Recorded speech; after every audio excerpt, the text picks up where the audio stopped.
नमस्कार, times now Bharat पर देश के सबसे पसंदीदा डिबेट शो राष्ट्रवाद में आपका स्वागत है। आपके साथ मैं हूं राकेश पांडे। राष्ट्रवाद यानी देश से बढ़कर कुछ नहीं। क्या फिल्म द केरला स्टोरी ने 2024 की पॉलिटिकल स्टोरी को घुमा दिया है? क्या 2024 के लिए केरल की सच्ची घटना का विरोध हो रहा है? और क्या वोट बैंक के लिए इस फिल्म पर सियासी सेंसर लगाया जा रहा है? फिल्म द केरल स्टोरी को एक तरफ देश की बेटियों को जागरूक करने के लिए अच्छी फिल्म के तौर पर बताया जा रहा है, तो दूसरी तरफ विरोधी इसे नफरत फैलाने और समुदाय विशेष के खिलाफ बता रहे हैं। इस बीच आज यूपी के मुख्यमंत्री योगी आदित्यनाथ ने अपनी पूरी कैबिनेट के साथ इस फिल्म को देखा। ये तस्वीरें तभी की हैं जब इस स्पेशल स्क्रीनिंग में खुद मुख्यमंत्री मौजूद थे। योगी और उनकी कैबिनेट के साथ साथ कई बेटियों ने भी इस फिल्म को देखा। फिल्म देखने के बाद यूपी के सीएम योगी आदित्यनाथ ने ट्वीट किया और फिल्म की तारीफ करते हुए फिल्म की पूरी टीम को बधाई भी दी। फिल्म देखने के बाद योगी सरकार के मंत्रियों ने भी कहा कि फिल्म को सभी को देखना चाहिए। साथ ही बंगाल से फिल्म पर बैन हटाने की भी बात कही। योगी सरकार के मंत्री असीम अरुण ने कहा कि एटीएस की सेवा के दौरान उन्होंने देखा कि यूपी में रेडिकलाइजेशन का बड़ा रैकेट था और उनके निशाने पर महिलाएं भी थी। हालांकि योगी सरकार का जो एक्शन प्लान था उससे ये साजिशें सफल नहीं हुई।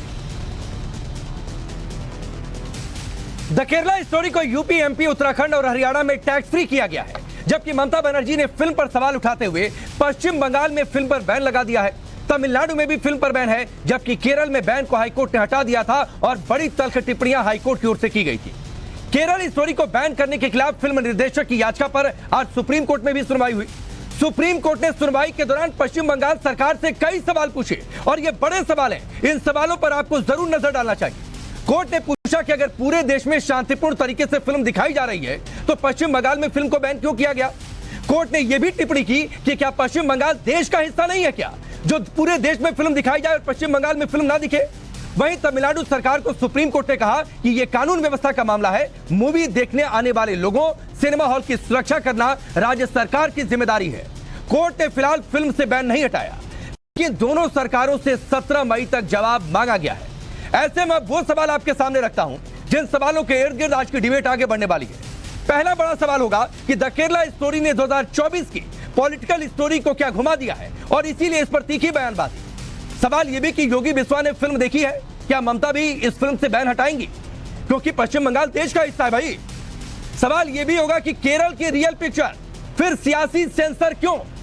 और सवाल सबसे बड़ा ये कि द केरला स्टोरी पर क्या टीम मोदी वर्सेस मोदी विरोधियों में घमासान है? और इसीलिए हमारा पहला सवाल था कि क्या 24 की यह पॉलिटिकल स्टोरी है, इसीलिए यह खेमेबाजी फिल्म के बहाने। आपका परिचय आज के मेहमानों से करवाता हूं। हमारे साथ राकेश त्रिपाठी है, भारतीय जनता पार्टी के नेता और प्रवक्ता। याना मीर है जो कि बीपी है, जेके यूथ सोसाइटी की ओर से, थोड़ी देर में जुड़ेंगी।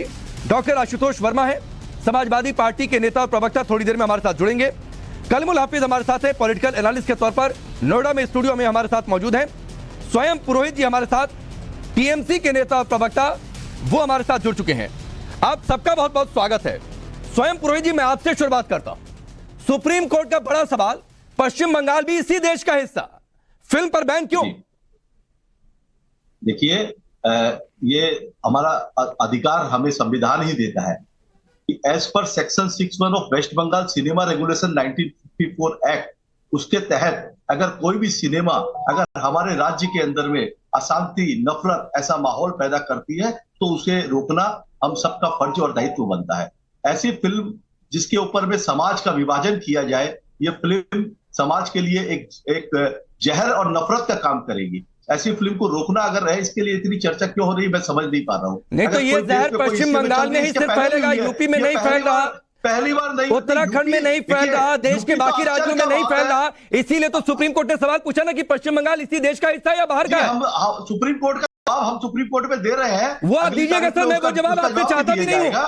मैं तो सिर्फ ये पूछ रहा हूं, आपने कहा पश्चिम बंगाल में समाज के बीच में जहर फैल जाता, तो ये पश्चिम बंगाल का समाज इस देश से अलग है क्या कि पश्चिम बंगाल में जहर फैल जाएगा, यूपी में नहीं फैलेगा, उत्तराखंड में नहीं फैलेगा?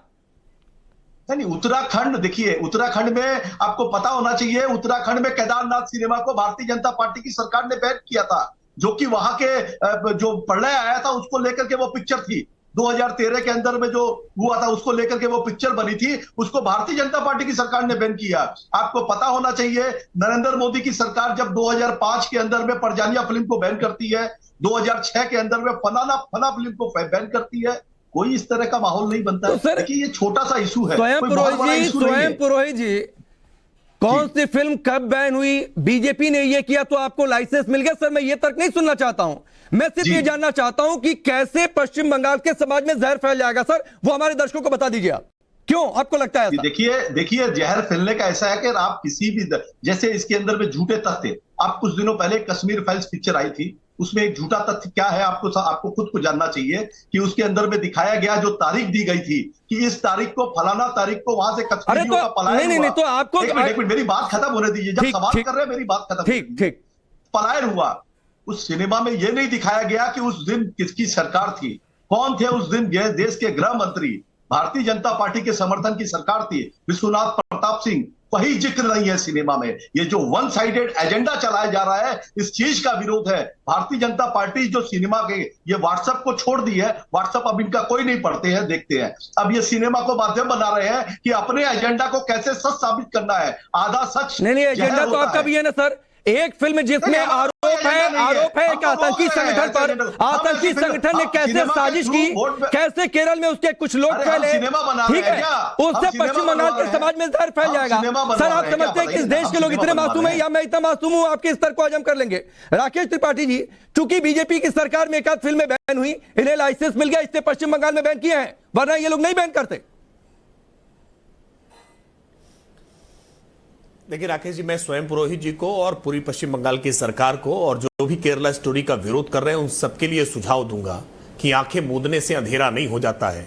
आप आंखें मूंद लेंगे, आप ये कहेंगे कि हम ये सच छुप जाएगा, ये सच छुपेगा नहीं।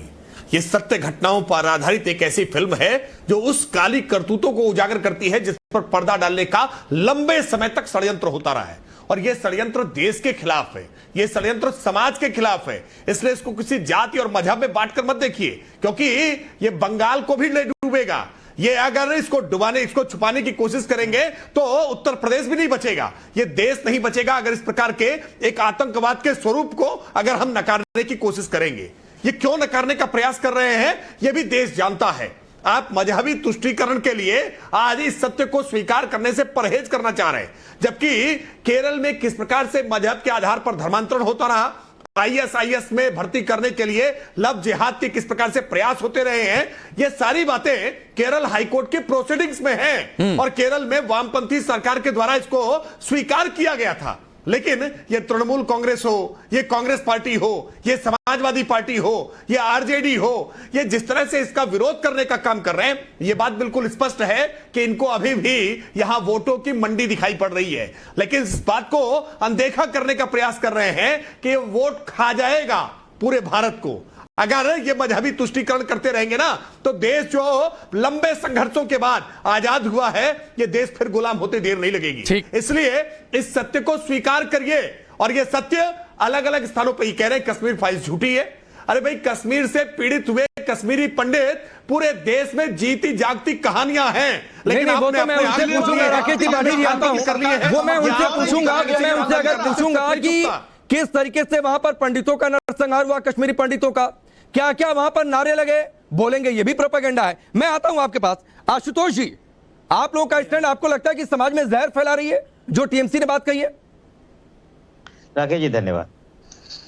देखिए, केरला एक ऐसा स्टेट है जो आज तक हिंदुस्तान में ही नहीं विश्व में अपने सभी पैरामीटर्स में सरपास कर चुका है इंडिया के ओवरऑल इंडिकेटर्स में। आप हेल्थ इंडिकेटर्स में कहिए, आप ह्यूमन डेवलपमेंट इंडेक्स में कहिए, नंबर 1 पे है, न्यूनेटल मॉर्टेलिटी पे नंबर 1 पे है, नंबर लोएस्ट है पूरे हिंदुस्तान में। इनफैक्ट मॉर्टेलिटी में सबसे लोएस्ट है, मैटरनल मॉर्टेलिटी रेट में सबसे लोएस्ट है, पर कैपिटा इनकम सबसे अच्छी है, ह्यूमन डेवलपमेंट इंडेक्स सबसे अच्छा है, ईज ऑफ लिविंग सबसे अच्छा है, ईज ऑफ बिजनेस सबसे अच्छा है। और आज सीबीएसई का रिपोर्ट आया है, सीबीएसई का रिजल्ट आया है, सबसे अच्छा केरला में है। वो जानते हैं क्यों राकेश जी? क्योंकि भारतीय जनता पार्टी और आरएसएस के झूठा प्रोपेगेंडा, उनका जहर अभी तक वहां नहीं फैला है। सिर्फ एक ही वजह और कोई वजह नहीं है। और भारतीय जनता पार्टी लगातार जहर फैलाने के लिए अपने विभिन्न तरीके की कोशिश कर रही है। कैसे जहर फैल रहा है सर? मैं नहीं कहूंगा। आशुतोष जी, मैं आपसे भी समझना चाहता हूं कैसे जहर फैल रहा है, क्या भाईचारा खराब हो रहा है इससे, इस फिल्म से? बिल्कुल, मैं बता रहा हूं, बिल्कुल बता रहा हूं। देखिए, पिक्चर निर्माता बनाता है, और वो कुछ भी बनाए। इस देश में मदर इंडिया भी बनी, इस देश में मिस्टर इंडिया भी बना, इस देश में जाने भी दो यारो बनी, इस देश में कारगिल वॉर भी बना, इस देश में लक्ष्य मूवी बनी, इस देश में कश्मीर फाइल भी बनी, इस देश में केरला फाइल्स भी बनी, और इस देश में बीबीसी के ऊपर एक प्रधानमंत्री के ऊपर डॉक्यूमेंट्री भी बैन की गई है। तो ये देश एक ऐसे नहीं है, महान डेमोक्रेसी है। यहाँ की 140 करोड़ की जनता ये जानती है। नहीं, आपने बहुत अच्छी बात कही। आप बीबीसी डॉक्यूमेंट्री पर बैन का अगर विरोध कर रहे हैं तो केरला स्टोरी पर बैन का समर्थन क्यों? भाई ये क्या बात है, मैंने कहा विरोध किया है? ये शब्द मेरे मुंह में क्यों डाल रहे हो भाई? नहीं, मैं तो पूछ रहा हूं आपसे। मैंने बोला नहीं, मैंने विरोध किया ना सर उस पर लेकर। अरे आपने बोला मैंने विरोध किया, मैंने तो बात बोली, आपके शब्द मेरे मुंह में डाल रहे हैं। आपका काम है सुनना, और सुनिए। तो मेरा कहने का मतलब यह है कि ये देश की 140 करोड़ की जनता जानती है कि एक छद्म पिक्चर बनाने से किस देश का कोई धार्मिक स्ट्रक्चर चेंज नहीं होता है। अब आता हूं केरला स्टोरी पे, जिसकी आपकी पहली बात है। देखिए, केरला स्टोरी की शुरुआत ही गड़बड़ थी। जब नवंबर में पहली बार टीजर आया तभी से ही विवादित हो गई है। उसके बाद उसके ऊपर केस हुआ, और पहली लाइन जिसमें लिखी थी 32,000 महिलाओं के ऊपर केस, उसका आधार जानते हैं आप? आपके माध्यम से मैं पूरे देश को इसको बताना चाहता हूं। उसका आधार था जो इनके डायरेक्टर साहब हैं, जो सुपर डुपर डायरेक्टर है आज तक के हिंदुस्तान के सबसे बड़े डायरेक्टर। उन्होंने कहा कि सुदुप्त शेह उनका नाम है। उन्होंने कहा कि 2010 में उमान चंडी जब केरला के प्राइम मिनिस्टर चीफ मिनिस्टर थे, तो उन्होंने बोला कि 2800 से 3200 लड़कियां प्रतिवर्ष कन्वर्जन होती हैं। इस हिसाब से अगर 10 साल का ले लिया जाए तो 32,000 लड़कियों का कन्वर्जन हो चुका होगा।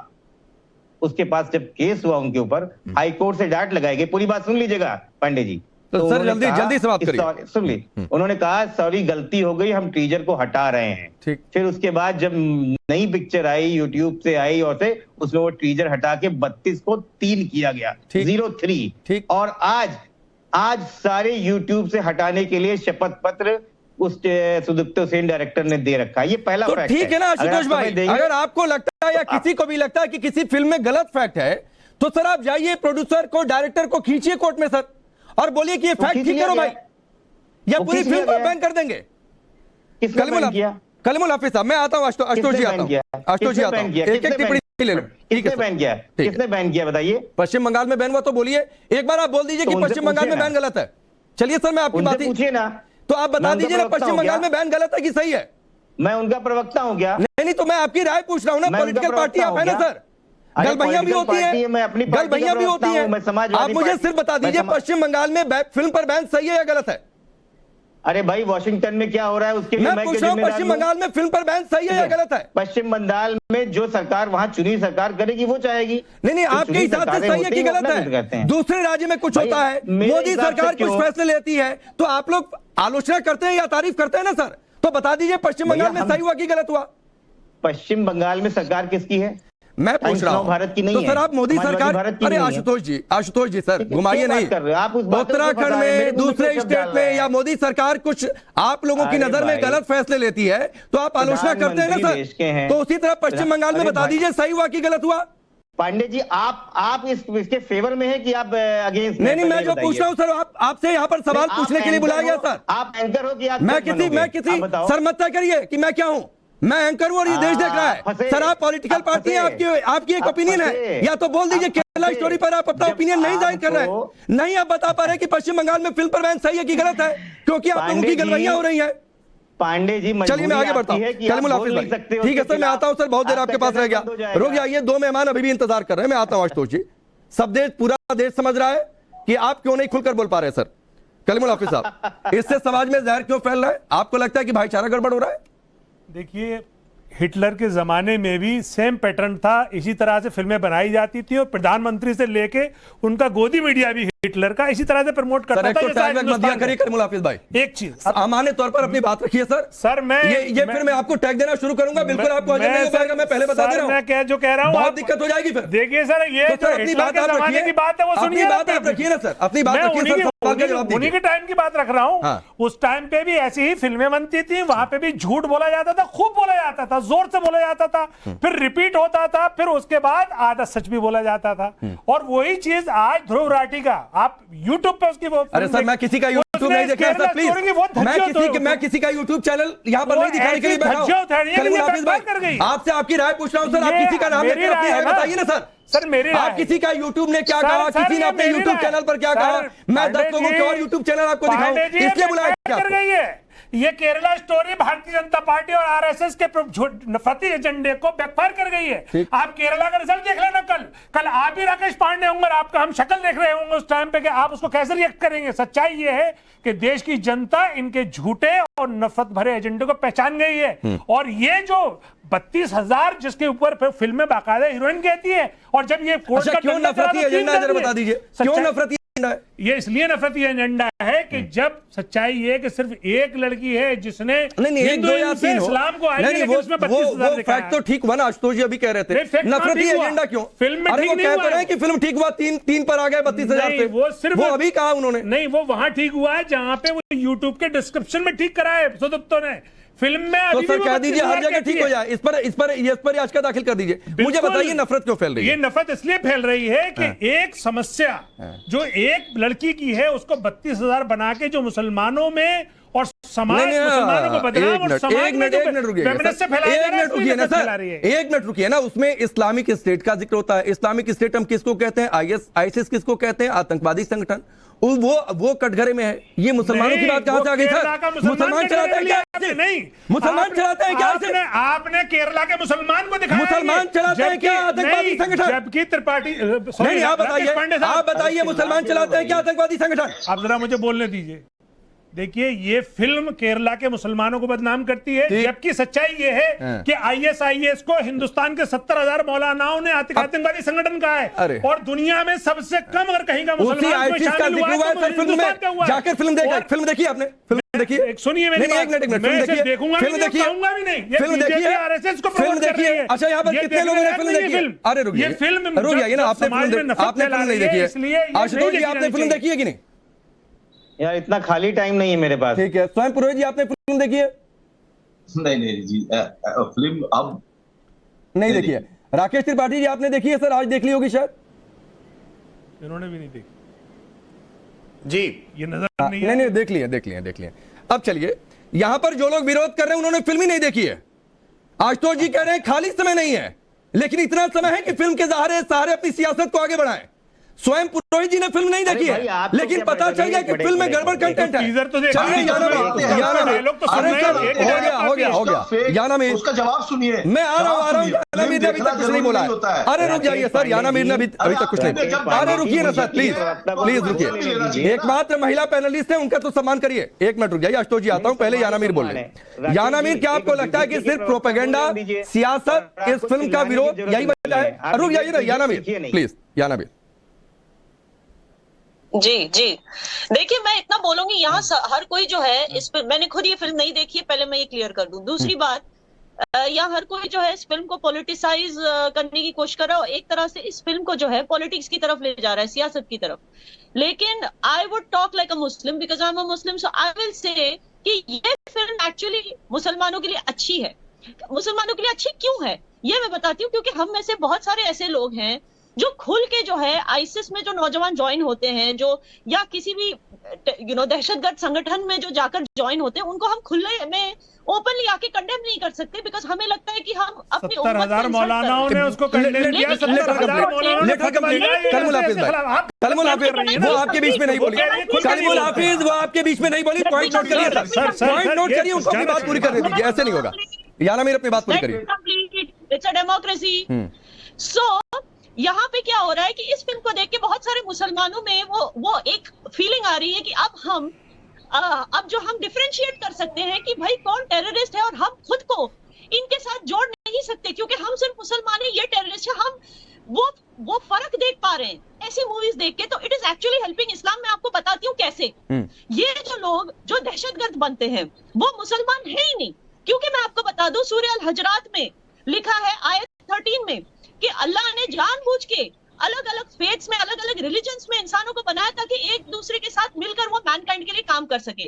सूरह ज़मर में लिखा है कि चाहे आप कोई भी देवता को वर्शिप कीजिए, जैसे हिंदुइज्म में बोलते हैं, किसी भी देवता को आप वर्शिप कीजिए, आपको वो परमात्मा से क्लोज ले जाएगा। वही चीज सूरह ज़मर में आयत 3 में लिखा है, आयत 3 में, कि आप चाहे किसी भी खुदा को आप वर्शिप कीजिए लेकिन वो आपको अल्लाह के ही करीब ले जाएगा। सूरह अल अनफल में लिखा है कि आपको लड़ना तभी जायज है जब आपको कोई परसिक्यूट कर रहा है, यानी कि आपको टॉर्चर कर रहा है जस्ट बिकॉज़ आप इबादत करते हो अल्लाह की। अदरवाइज आपको वो इजाजत नहीं है कि आप किसी भी मजहब से लड़ सके या किसी भी मजहब के शख्स से लड़ सके। सूरह अन-निसा में लिखा है कि शैतान जो है वो जानबूझकर आपको इस तरह की चीजें करने, मतलब ह्यूमन मैनकाइंड के खिलाफ इंसानों को मारने की हिदायत देता है, आपको उस तरफ ले जाता है, उस गलत रास्ते पे ले जाता है, मत जाइए। सूरह अल माइदा में लिखा है कि अल्लाह अपने हर क्रिएशन पे मेहरबान है एज लॉन्ग एज वो अल्लाह पे यकीन करता है, चाहे वो किसी भी रिलीजन का हो, चाहे वो जू हो, क्रिश्चियन हो, सेपियन हो, कोई भी रिलीजन का हो, लेकिन अल्लाह अपने हर क्रिएशन पे मेहरबान है। ठीक है याना, मैं आता हूं दोबारा आपके पास, आप जवाब दीजिएगा कलीमुल भाई, लेकिन एक टिप्पणी पहले राकेश त्रिपाठी जी की। याना भी मैं आता हूं। राकेश त्रिपाठी जी, यहाँ जितने लोग फिल्म का विरोध कर रहे हैं, किसी ने फिल्म नहीं देखी, कोई कह रहा है खाली समय नहीं है, लेकिन प्रोपेगेंडा के लिए, सियासत के लिए भरपूर समय है। देखिए राकेश जी, मैंने इसीलिए सबसे शुरुआती टिप्पणी में कहा था कि आंखें मूंद लेने से अंधेरा नहीं होता है, आपको सच को स्वीकार करना पड़ेगा। जस्टिस केटी शंकरन ने 9 दिसंबर 2009 को केरल हाईकोर्ट के जज रहते हुए जो फैसला दिया था, आशुतोष वर्मा जी को फैसला पढ़ना चाहिए। आप कह रहे हैं केवल एक शहंशाह और सिराजुद्दीन उस समय अभियुक्त थे जिनकी जमानत याचिका पर फैसला देते समय केरल हाईकोर्ट के जज जस्टिस केटी शंकरन ने कहा था। आप उत्तर प्रदेश में, केवल बता रहा हूं, आशुतोष जी उत्तर प्रदेश से आते हैं तो केवल उत्तर प्रदेश में जान लें कि 27 नवंबर से लेकर के 30 अप्रैल 2023 जब हमने लव जिहाद का कानून बनाया है, 433 मामले उत्तर प्रदेश में पंजीकृत हुए हैं और 184 ऐसे मामले हैं जिसमें कोर्ट ने कॉग्निजेंस लेकर के एक मामले में 5 वर्ष की सजा तक सुना दी है। तो अब आशुतोष वर्मा जी, मैं कलीमुल हाफिज साहब को कहूंगा, स्वयं पुरोहित जी को कहूंगा कि अपने आसपास घट रही घटनाओं को देख करके थोड़ी संवेदनशीलता दिखाइए। हर बात को केवल इसलिए कि ये भाजपा इसका समर्थन कर रही है इसलिए हम इसका विरोध करेंगे। अरे भाई, उसके तथ्यों को देखिए, जाकर फिल्म को देखिए, इस समस्या को समझिए, फिर उस पर कोई विचार व्यक्त करिए। मैं देख रहा था अखिलेश यादव जी कितना हल्के ढंग से ट्वीट कर रहे हैं। मैं आता हूं राकेश जी मैं आता हूं, थोड़ा सा समय कम है, ब्रेक भी लेना पड़ेगा। कलीमुल भाई अपनी बात रखिएगा। एक चीज मैं कह दूं, जैसे यहां पर किसी ने फिल्म नहीं देखा जो विरोध कर रहे हैं, केरल हाईकोर्ट ने कहा कि फिल्म में इस्लाम मुसलमानों के खिलाफ कुछ नहीं है, सारे आरोप इस्लामिक स्टेट यानी आतंकवादी संगठन पर लगे हैं। वहां भी कहा गया किसी याचिकाकर्ता ने फिल्म नहीं देखी है। अब बोलिए कलीमुल हाफिज भाई। देखिए, पहले तो जो याना मीर कह रही थी, हिंदुस्तान के जल्दी से अपनी बात पूरी करिएगा। 70,000 मौलानाओं ने ISIS को एक आतंकवादी संगठन करार दिया, और आतंकवादी संगठन है तो उसका इस्लाम से कोई लेना देना नहीं है, इसलिए दुनिया में सबसे कम भारतीय मुसलमान ISIS में शामिल हुआ है। नंबर दूसरा, की बात को ये फिल्म आगे बढ़ा रही है। हाँ बिल्कुल ठीक है, आप जल्दी से 10 सेकंड में अपनी बात पूरी करिए। एक टिप्पणी मुझे आशुतोष जी के लिए जल्दी प्लीज। दूसरी बात, पीयू सर्वे की रिपोर्ट ये कहती है कि केरल में ही 0.8% मुस्लिम हिंदू हुए हैं और 0.7% हिंदू मुस्लिम। ठीक है, एक सवाल आशुतोष जी जल्दी से जवाब दीजिएगा। रुक जाइए सर, रुक जाइए। केरल हाईकोर्ट ने यह भी कहा कि ऐसी तमाम फिल्में हैं जिनमें हिंदू सन्यासियों को तस्कर, बलात्कारी के तौर पर दिखाया गया, लेकिन ऐसी बातें सर आप उन फिल्मों के बारे में नहीं करते। पीके फिल्म आई जिसमें भगवान शिव को किस तरीके से पोर्ट्रे किया गया, मां काली को लेकर भी एक फिल्म आई, लेकिन ऐसा फिल्म को लेकर विरोध आप लोग तब नहीं करते सर, तो भाईचारा गड़बड़ ना हो जाए। राकेश जी, पहले तो आप ये चिल्लाना बंद कीजिए कि मैं फिल्म को बैन करने के पक्ष में हूँ, तो आप अपने वर्ड मत थोपा। नहीं, मैं नहीं कह रहा हूं, मैं तो ये कह रहा हूं आप विरोध नहीं कर पा रहे हैं। पश्चिम बंगाल में फिल्म बैन हो गई, आप नहीं बता पा रहे कि सही या गलत। अरे सुनिए, आप एंकर हो, सुनाई करो, प्रवक्ता है, हम लोग बोलेंगे, आप क्यों लड़ रहे हो? देखिए, आपका ये तर्क बड़ा बेतुका है कि आपने फिल्म नहीं देखी। आपने भाई, आपने नेहरू को नहीं देखा, आपने नेहरू को गाली देना शुरू कर दी। आपने गांधी से नहीं मिले, आप गांधी को प्यार करने लगे। ये क्या बेतुका तर्क है आपका? चलिए, वक्त इतना ही आशुतोष जी। ये कितना तर्क बेतुका है ये देश की, प्रदेश की जनता समझ रही होगी सर। देश की जनता कम से कम किसी फिल्म को विरोध कर रहे हैं तो एक बार देख तो लीजिए, ताकि आगे से डिबेट में बहुत तार्किक तौर पर अपनी बातें रख सके। ये मेरी सलाह है सर आप लोगों से। बहुत बहुत शुक्रिया आप सबका हमसे जुड़ने के लिए। राष्ट्रवाद में फिलहाल अभी के लिए बस इतना है।